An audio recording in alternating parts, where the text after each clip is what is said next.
अस्सलाम वालेकुम my YouTube family, कैसे हैं आप सब। उम्मीद है सब खैरियत से होंगे। आज हम बात करेंगे कि नॉर्मल हार्ट रेट क्या होता है। हमारे जिस्म के हर खुलिये को साफ़ सुथरे खून की ज़रूरत होती है और वो ज़रूरत पूरी जो करता है उसको दिल कहते हैं। दिल को कभी कभी ज़्यादा धड़कना पड़ता है, यानी उसकी रफ़्तार जो होती है वो तेज़ हो जाती है, और कभी जो रफ़्तार जो है कम हो जाती है। जो नॉर्मल रफ़्तार होती है वो 72 पर मिनट होती है, और नॉर्मल रेंज जो होती है वो 60 टू 100 पर मिनट होती है। ये जो रीडिंग होती है ये एल्डर्स की रीडिंग होती है, मतलब ये जवान लोगों की रीडिंग होती है। मतलब जितने भी जवान होते हैं, मतलब जवान से लेके बूढ़े होने तक की ये रीडिंग ये होती है 60 टू 100 के बीच में ही आएगी। अगर इससे कम होती है तो वो ब्रेकिकार्डिया में जाएगा, और अगर इससे अबव हो जाती है तो वो ट्रैकिकार्डिया में जाएगा। क्योंकि दिल के धड़कने की 3 तरह की होती हैं, नॉर्मल होती है, ब्रेकिकार्डिया होती है और ट्रैकिकार्डिया होती है। ब्रेकिकार्डिया में जो लो रीडिंग कहते हैं, ब्रेकिकार्डिया लो रीडिंग को कहते हैं और ट्रैकिकार्डिया हाई रीडिंग को कहते हैं। फॉर एग्ज़ाम्पल जो खिलाड़ी होते हैं उनकी धड़कन जो होती है वो 60 होती है, और जो लोग सो रहे होते हैं उनकी धड़कन भी 60 होती है, लेकिन वो नॉर्मल में ही काउंट की जाती है और वो फिट होते हैं।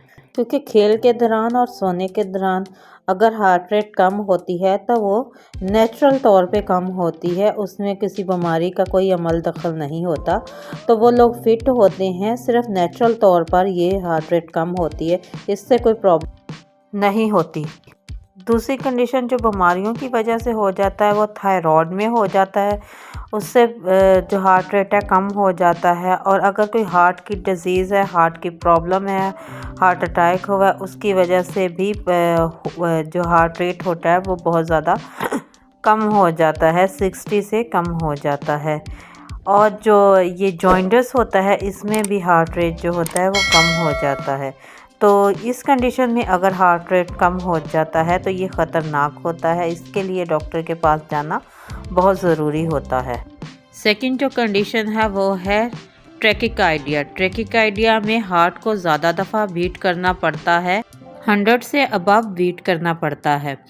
और इसकी 2 कंडीशन होती है, एक फिज़ोलॉजिकल कंडीशन और पैथोलॉजिकल कंडीशन।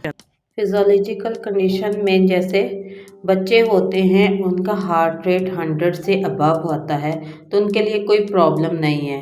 एक्सरसाइज करते हुए, जिम में या वैसे घर में एक्सरसाइज करते हुए अगर पल्स रेट ज़्यादा आता है तो वो भी कोई प्रॉब्लम नहीं है। एंजाइटी में, स्ट्रेस में अगर हार्ट रेट ज़्यादा आता है तो वो भी कोई ज़्यादा प्रॉब्लम नहीं होती, उससे भी हो सकता है। ड्यूरिंग प्रेगनेंसी भी हार्ट रेट ज़्यादा आता है, वो भी इसमें कोई प्रॉब्लम नहीं होती, क्योंकि ये एक नेचुरल चीज़ है और इससे हो सकता है। तो इसके लिए थोड़ी ज़्यादा एफ़र्ट की ज़रूरत होती है, ज़्यादा एनर्जी की ज़रूरत होती है, हार्ट को ज़्यादा काम करना पड़ता है, जिसकी वजह से हार्ट रेट ज़्यादा आता है। सेकंड कंडीशन है पैथोलॉजिकल कंडीशन। फॉर एग्ज़ाम्पल जैसे एनीमिया हो जाता है तो इसमें खून को खुलियों तक पहुंचाने के लिए दिल को ज़्यादा वर्क करना पड़ता है, ज़्यादा काम करना पड़ता है, जिसकी वजह से हार्ट रेट जो होता है वो बढ़ जाता है, 100 से अबव हो जाता है।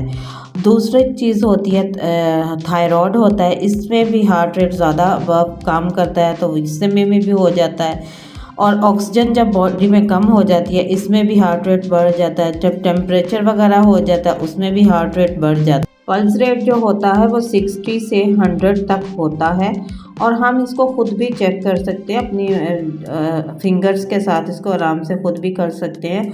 और अगर एक डिजिट की बात की जाए तो ये 72 होता है, और आप 1 मिनट में जितनी ही आपकी पल्स रेट होगा उतना ही आपका हार्ट रेट होगा। तो उम्मीद है आपको मेरी वीडियो अच्छी लगी होगी, और अगर थोड़ी सी भी अच्छी लगी है तो प्लीज़ मेरे चैनल को सब्सक्राइब कीजिएगा, लाइक कीजिएगा, शेयर कीजिएगा और अपनी दुआओं में ज़रूर याद रखिएगा। Thank you so much.